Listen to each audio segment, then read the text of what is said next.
Welcome to Book 101 Review. Book 101 is all about the books that I read for the last 40 years. And today I have my special guest. He is a serial entrepreneur and, of course, CEO of Green Pal. Now, but then Mr. Bryan Clayton. Welcome, Mr. Bryan, on Book 101 Review. And can you please introduce more about yourself that I miss? Awesome, Daniel. Thanks for having me on your show. Yeah, I'm a founder of GreenPal, and GreenPal is an app in the United States. Works like DoorDash or Instacart or Uber, but for lawn mowing services. So somebody who needs to get a grass cutting service or a gardener or a landscaper, they can just download GreenPal, put their address in, and they can quickly hire somebody to take care of the chore for them. Yes, a green pal indeed. And thank you so much for sharing your knowledge and wisdom to the world, Mr. Bryan. Thank you. And today let's talk about from landscaping to tech, how you built a multi-million dollar business. So tell us, what is the original vision for your landscaping business? Did you always see it as a scalable enterprise, or was initially just a great way to make a living? Oh, that's a great question. Yeah, so I think if you're doing business correctly, your the reason why you're in the business should evolve as time goes on. And so for me, that's how it was. I started off mowing grass because I needed a way to make cash to go to college. I didn't want to take on a bunch of student loan debts, and so I started mowing yards in my neighborhood. And then when I graduated business school, I thought, okay, I guess I'll go get a job now. But then what I realized was I was going to actually take a pay cut getting a regular job than I was already making mowing yards. So I thought, okay, I can take what I learned in business school and apply it to this little humble world of lawn mowing and maybe build a decent sized small business. And so that's what I did. I built up a landscaping company that had about 150 employees ultimately after about 10 or 12 years, and then sold that business to a national company that runs landscaping businesses all over the country. And growing and selling that business, I learned a little bit about how to organize a small business and how to scale it. And then I applied that to my second company, GreenPal, which is the Uber for lawn mowing. And I got the idea to build GreenPal while I was running my landscaping business. I just saw how difficult it was for a homeowner to get a basic lawn mowing service done.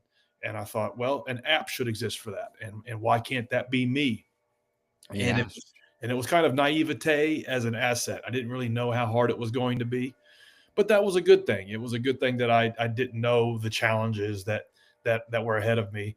And I think sometimes that can be some of your best asset, your best benefit. You don't realize how challenging the journey is going to be. Yes, that's the good thing that you create a green pal to the world. Who knows, it will become like Uber. Totally. Oh, congratulations, Mr. Brian. The leap from hands on a physical business like landscaping to a tech SaaS company is huge. What was the initial spark or recurring frustration that made you think there has to be a tech solution to this? Yeah, I think if you are building new software, if you're building a new software product, it can be helpful to solve the problem that you've seen in the world, solve the frustration you've personally experienced in the world. And that's how it was for me building GreenPal. While running my landscaping business, people would call us every day wanting basic lawn mowing services. But we no longer offered residential lawn mowing services. We only did office buildings and apartment buildings and restaurants and banks and things of that sort. And so we would have to refer these people just to help them out. We would refer them to a list of names and phone numbers of smaller lawn care services that operated in town. And so, in effect, we were kind of this connector network. We were kind of like a little referral service at us at a local level where people would call us. They would ask us, "Hey, come mow my yard." We would say, "Hey, we don't do that, but here's 5 people that do." And so we were in a way connecting buyers and sellers in a manual process. And so when I sold that landscaping business, I knew that the problem existed where consumers had a difficult time finding the smaller owner operator providers of the service, and that those people wanted that business, but they didn't have any way to find each other in the marketplace efficiently. And so I knew an app, a platform that should be built to connect these two people. And it could be scaled all over the United States. And that was the idea when I started Green Pal 10 years ago. And that is still what we work on today. How do we make it quicker, faster, cheaper, easier for buyers and sellers to find each other and do business for this chore of getting your lawn mowed? Yes, nowadays people want fast, fast, fast, and you create that great ingredients. Mr. Brand, many people have a business ideas, but few execute because of procrastinating. What gave you the confidence to believe that you, a landscaper, could build a lead successful tech company? Yeah, like I mentioned, it was kind of naivete as an asset. I didn't really know how hard it was going to be, and that was a good thing. But then quickly, once I started realizing, wow, this is a lot harder than I thought. What kept me going and what kept me pushing forward, and my team pushing forward, was that I had made a personal decision that I was just going to work on my best idea no matter what. I was going to get up in the morning and I was going to work as hard as I could on my best idea until it became successful. And my best idea was you should be able to push a button and get this chore of lawn mowing done without making a phone call and get it done at a fair price and get it done like you would order your food on DoorDash. That was my best idea then. That's my best idea now. I have had no other better ideas in a decade. And so that was kind of like by default, okay, well, you're just going to work on this thing. And there, there's a thousand problems right now, but none of it really matters. Let's just focus on like the first one or two major problems that we have, and let's just work as hard as we can on those one or two or three things, and not worry about anything else. And then rinse and repeat. Just keep doing that over and over again. How do we make the product better? How do we make the product smoother? Um, what are things within ourselves that we need to work on? We need to learn how to build software. We need to learn how to become better designers. We need to learn how to become better copywriters, better internet marketers. So working on ourselves, working on myself, and then working on the business at the same time. And you just kind of pick the first two or three things, almost like an emergency room. You know, you triage around what the most important things are, and then once you get those done, you move down the list, and continuously, relentlessly do that. And over 3 or 4 years, 5 years, you wake up in a different world. You wake up in a different reality where things are starting to work, and now you're making a little bit of money, and now you're making little small bets on hiring people and freelancers and contractors and agencies, and it's like a flywheel that spins a little faster every month or year. Mr. Brian, on scaling and the landscaping business, what was the single most important operational change you made that allowed your landscaping business to scale from a local crew to a multi-million dollar operation? Yeah, so a lot of times when you're building a business, it is something small that you do that makes tremendous impact into the business. The problem is that it takes hundreds and thousands of hours to find those small things. So it's not like you can just only do a couple little things and then the business takes off. You're grinding it out, and then you look backwards in the rear view and you see that it was a few small things that made all of the impact. And I had that in my landscaping company that I built and sold, and I've had that in Green Pal. And in my landscaping business, one small thing was the epiphany that I had, that where I realized that I wasn't actually in the landscaping business at all. I was in the sales business, that I needed to develop a sales system within the core of the business to connect what it is we did with people that bought our services. And it wasn't until I had that epiphany that the business went from a million to 5 million, ultimately became 10 million a year in revenue before it was acquired.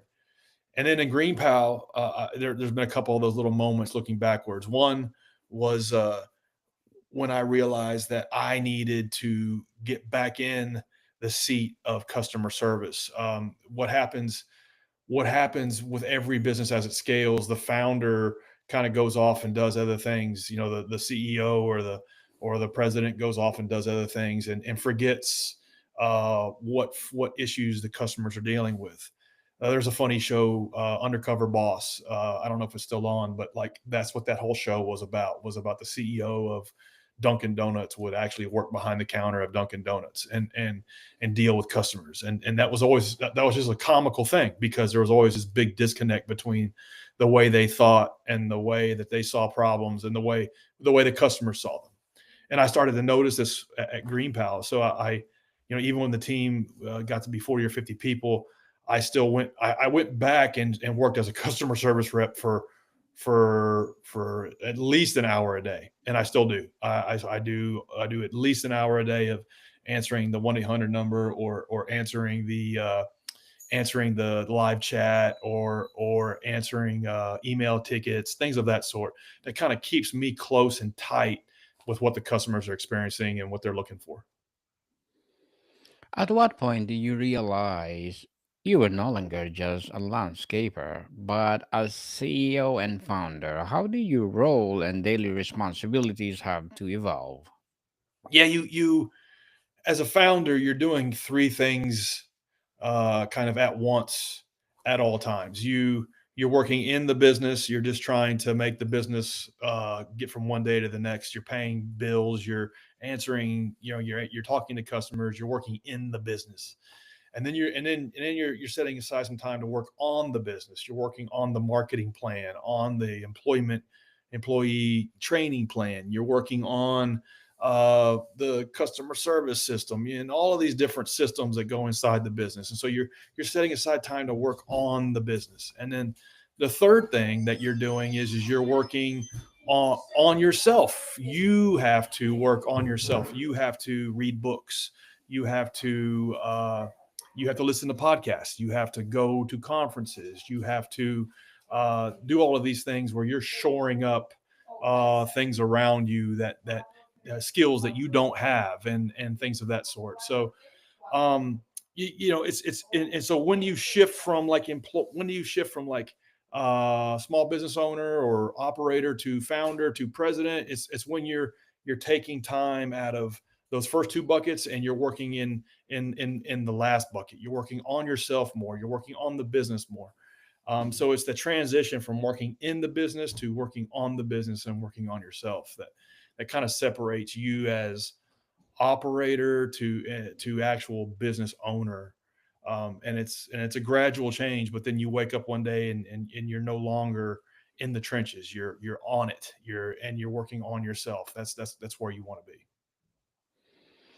Scaling any business is tough.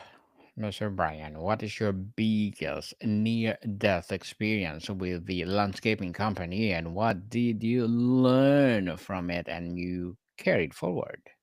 Yeah, I've had many of those, many sleepless nights. And as a small business owner, as a founder, you need to embrace that. That's just going to happen, and you need to realize that it's not happening to you as a founder. It's happening for you.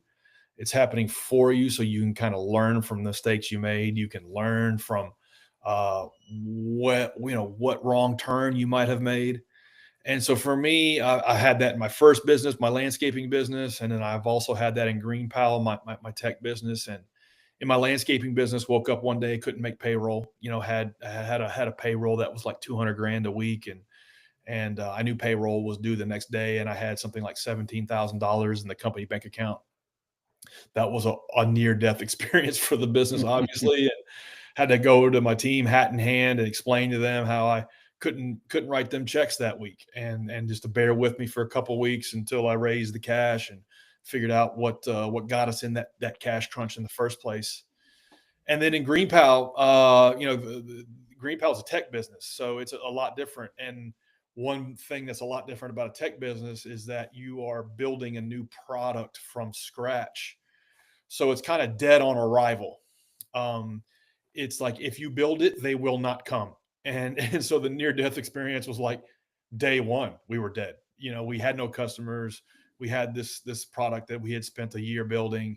It was hard to use, and it was like pushing a rope up a mountain, trying to get an early handful set of adopting customers, and that was like a near death experience right out of the gate. And we realized that we had a chicken and egg problem. We were connecting buyers and sellers, and so we had to figure out a way to hand crank the buyer side and hand crank the seller side and make them both happy and kind of observe what was going on between them and make adjustments to the product and improve the product along the way. And took like a year to get 100 customers.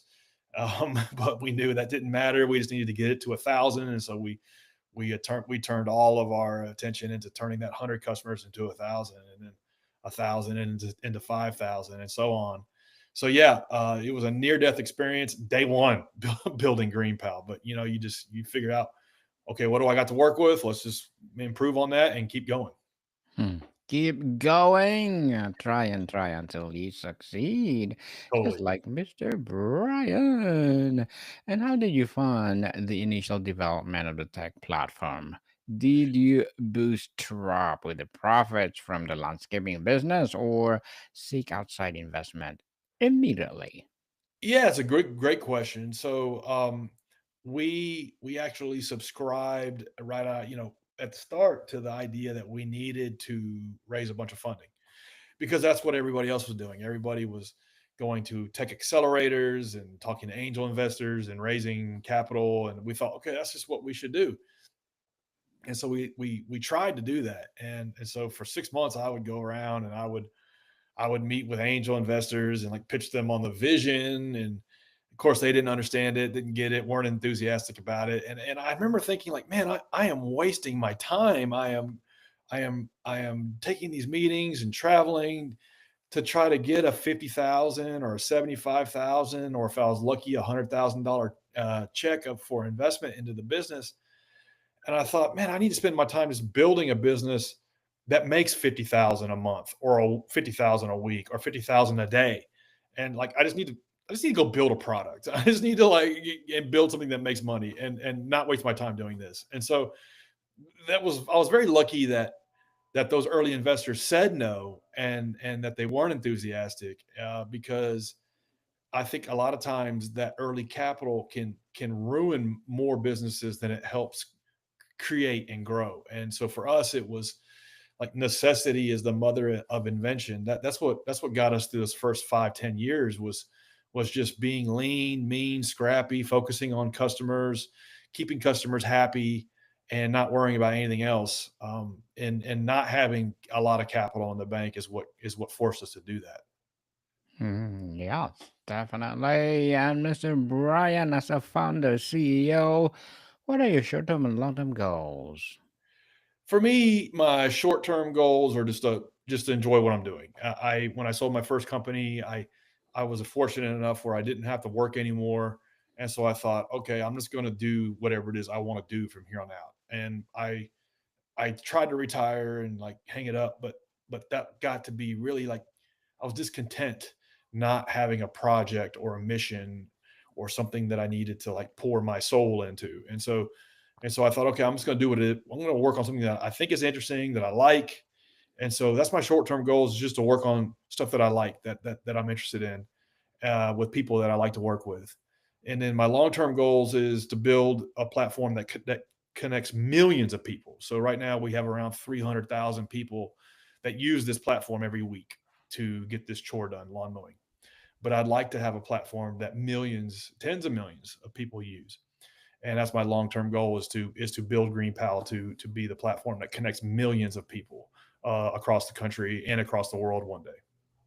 Yes, who knows? You will be the next Uber, Mr. Brian. And looking forward for those success and good luck to it. And can you please give a piece of advice for those people out there want to be like you? Yeah, I hope somebody listens to an interview with me and they think, that guy wasn't terribly bright. If he can do it, I can do it. And so that's what I hope people come away with is that this stuff is not out of their reach, and that if you want to work hard enough, you want to work on yourself, you want to acquire the skills that you don't have, and you're willing to just be on it all the time, 7 days a week for 10 years, you can build something from scratch and build something that matters. That's one thing about that's important to me is that what we work on matters. What we are building is important, and that lends meaning and fulfillment to my life. And so I guess my advice is if you're willing to make the sacrifices and you're willing to work on yourself and you're willing to work on the business and be all over everything all the time in the business, you can succeed in this. It doesn't take somebody who has any sort of extraordinary talent. It just takes the willingness to give it everything you've got for a long period of time. Well, good luck to your goals, and thank you so much for your advice, Mr. Brian. And can you please recommend a book or books that influence your journey? Yeah, I read a quote by Charlie Munger the other day, and he said, "I don't know of any wise person that doesn't read all the time." And so I should do more reading. But I've gotten sloppy here lately. I've just been listening to audiobooks, and so that's better than nothing. But I need to carve out time to sit down and read more, at least 2 or 3 hours a week. And but a book that I do go back to every 2 or 3 years is Seven Habits of Highly Effective People, Dr. Stephen Covey. That's kind of like my guidebook. And every time I read it, it means something different to me. And the main thing I learned from that book is the power of delegation and delegating to people from a standpoint of stewardship and not abdication. And so what I mean by that, a lot of times when we delegate, we delegate to somebody because we don't want to do the thing or we don't know how to do it. And that always blows up in my face. I think you have to do something for a period of time, a week, a month, a year, and then develop a process, a system around what that thing is, and then delegate that system, delegate that procedure, delegate that process, delegate by stewardship. Here's how you do it. Here's what I want you to do. Here's how I want you to do it. You do it the way that I am laying out for you. Um, and that book, that's one of the seven habits is stewardship delegation. And there's six other good habits, but that's the one that I always go back to. So that's a great book that everybody should read at least once. Thank you for that recommended book, Mr. Brian. And your story is a powerful example of a domain expertise trumping industry norms. What is your advice to other founders in traditional industry who have a big tech idea but feel intimidated? Yeah, the feeling intimidated is good. It's important to feel intimidated because this is going to be hard, and so embrace that. What I find is more dangerous is the other side of the problem is people see an opportunity in the market and they think it's a get not a get rich quick thing, but they think it's something that's going to like take a year or 3 years. And really you should be intimidated in so much that is that don't try to do anything that you can't see yourself working on for 10, 15, 20 years. If you can't stay motivated enough to work on the idea and the problem and the solution for at least a decade, then please do not do it because it will take you at least 5 years just to figure out what it is you're doing. And so if you're feeling that intimidation, that's a good thing because that could save you a lot of wasted time. But uh, if you feel so reassured that the idea is so good that you're willing to give it 10 years and all of your personal finances, then move forward and take the leap. Take the leap indeed. And before we wrap up our discussion for today, Mr. Bryan, I'm inviting you to please do listen to my other podcast, people, because my abstract essay is already in fifth season, abstract poetry in second season, and my book 101 review in fifth season too, comedy 101 in second season, and my food 101 in fifth season as well, geography 101, love letters, movie 101, music 101, our fourth season, Science 101, Sex 101 in its second season, and my baby podcast, Law 101, Mental Health 101, and Bible Verses 101. Please listen to them wherever you listen your podcast. So, Mr. Brian, now that you are successfully built and sold companies into vastly different worlds, what does success mean to you today? And what is the next new leaf you want to turn? Yeah, success for me is much like I mentioned earlier. It's working on things that I think are interesting. Success is working on things that matter, things that are important, that solve a real problem for real people, that people get use from, and working with people you want to work with. That's success for me. If I'm doing those things, I feel successful. If I'm not doing those things, I feel unsuccessful real quick. And for me, the next chapter, the next leaf, the next phase is getting into building up a truly ubiquitous platform that is a verb, that is like Uber, DoorDash. Why don't you just DoorDash food tonight? Why don't you just Uber to the airport? Why don't you just get a green pal to mow the yard? Until our product is in the English language, I won't feel satisfied. And so that is like the next frontier for me. We have a system that works now. Hundreds of thousands of people get value from it. Things are going well. We're profitable. But really, what I really get out of bed for is to build something that's truly ubiquitous, that millions of people get value from. And again, thank you so much for sharing your knowledge and wisdom to the world, Mr. Brian. Thank you, thank you, thank you. And can you please invite our listeners to support your advocacy, your business, or whatever projects that you're doing right now? Yeah, totally. Anybody want to check out GreenPal, just go to greenpal.com and you can sign up, get free quotes on lawn mowing. And anybody want to find me, just Google my name, Bryan Clayton. You can find Yes. my LinkedIn or Instagram and just drop me a message there. Yes, people, let's support Mr. Bryan Clayton because if you support him, for sure, more and more empowering business like this to come. So, Mr. Bryan, thank you so much for your time. Thanks for having me on, Daniel. More to come, people. See you soon.